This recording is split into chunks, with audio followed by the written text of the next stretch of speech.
자, 함께 만드는 안전한 세상. 오늘은 자동차 안전하게 타기 시간입니다.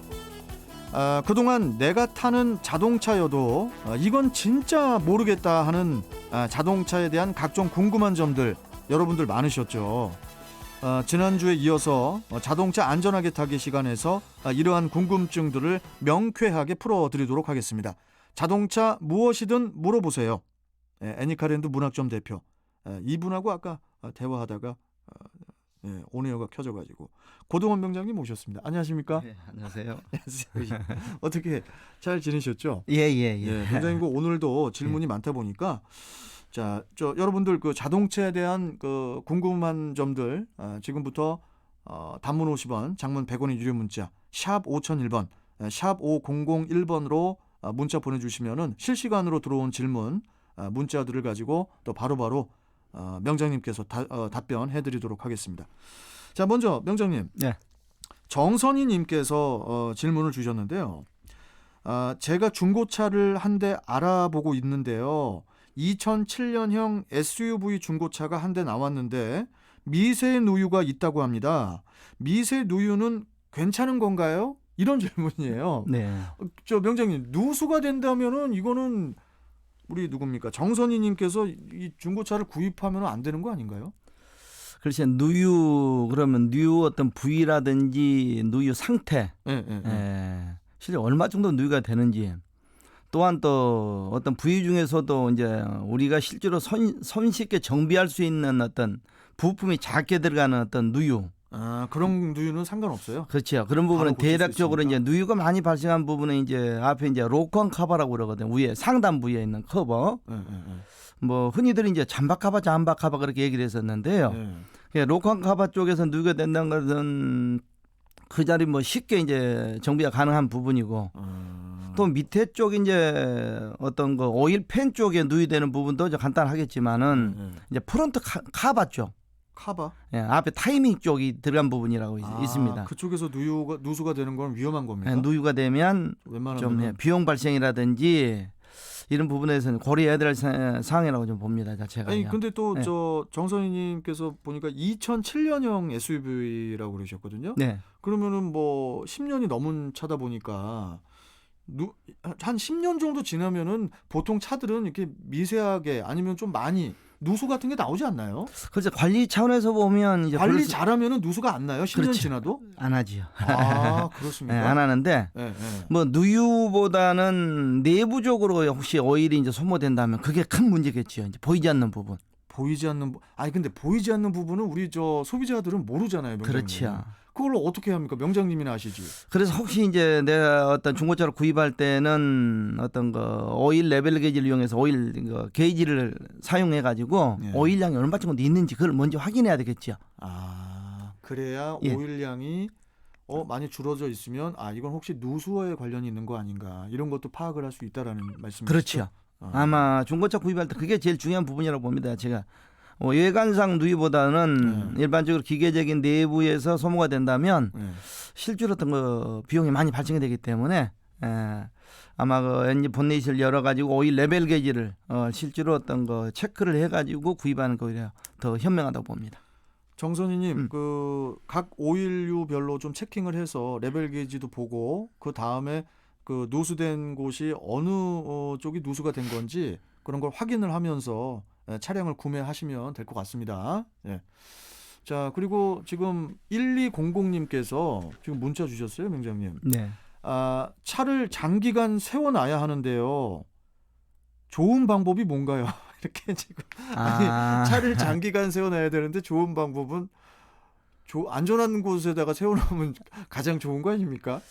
근데 지금의 이제 질문 요지를 보면 이제 장기간이란 자체를 이제 차를 사용하지 않고 실제로 내가 뭐 외국을 다녀온다든지 뭐 여러 이유가 있겠지만은 실제로 그걸로 인해서 자동차 문제되는 거는 이제 배터리 방전이겠죠. 제일 먼저 문제가 되는 거냐.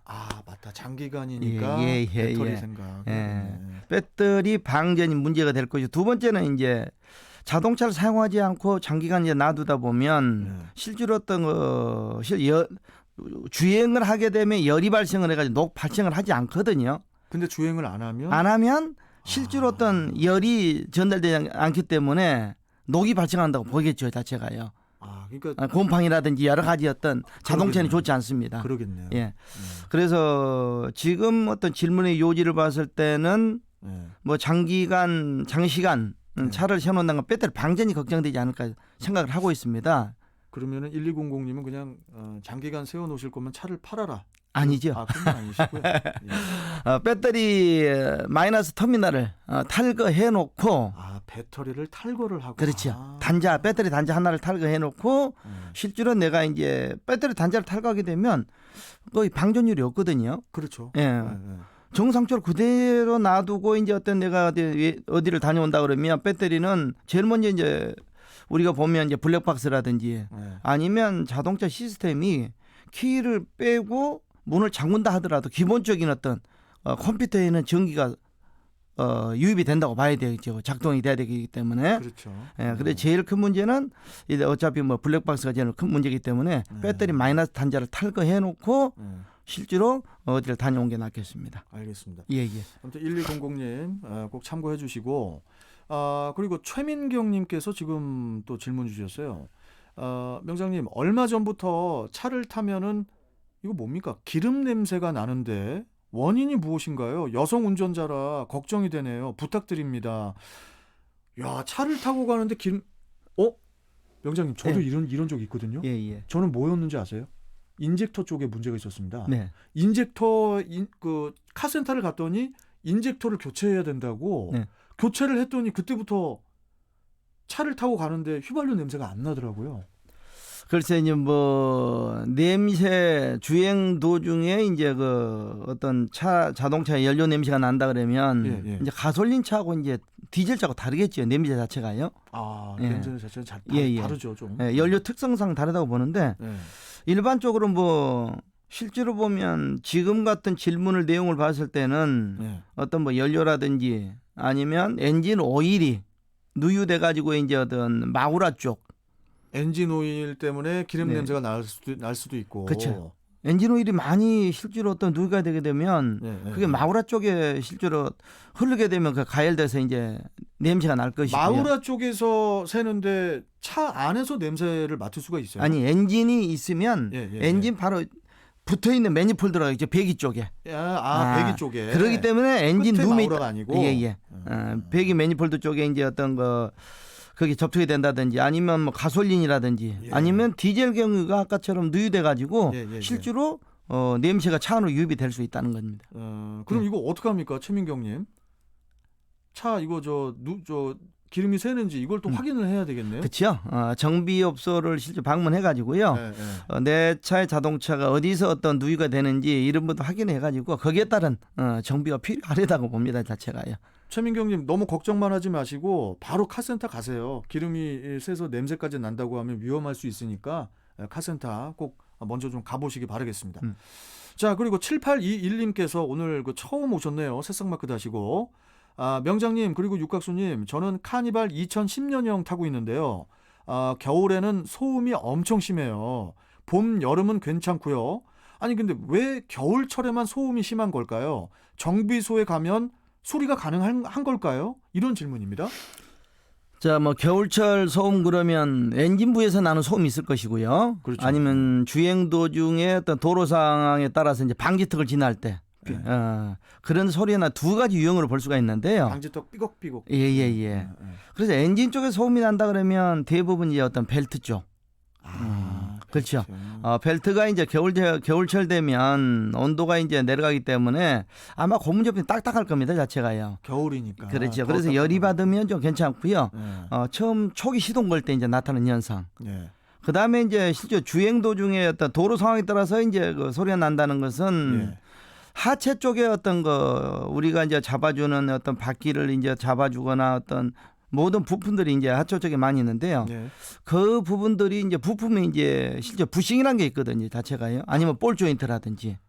조인트까지. 이런 부분들이 실제로 온도에 의해서 이제 고무 제품인데 부싱 같은 것도요. 그러니까 겨울만 지나면 그렇죠. 소리가 안 난다고. 유별나게 심하죠. 겨울철 되면 삐그덕 소리가 나는데요. 그럼 그것은 문제는 없는 거예요? 큰 문제는? 뭐 주행한다는 크나큰 문제는 없고요. 그 자체가 이제 그게 이제 여름 되거나 봄철 되면 소리도 나지 않습니다. 그런 부분들이요. 근데 여기 7821님께서 음. 정비소에 꼭 가시고 싶어 하시는 것 같아서 예, 예. 수리를 받고 싶어 하시는 것 같아서 예. 수리를 할 수가 있는 거예요? 아니, 당연히 할 수 있지요. 그래요? 지속적으로 소리 난다면요. 예. 실제 문제가 있기 때문에 정비를 요한 게 낫다고 봅니다. 알겠습니다.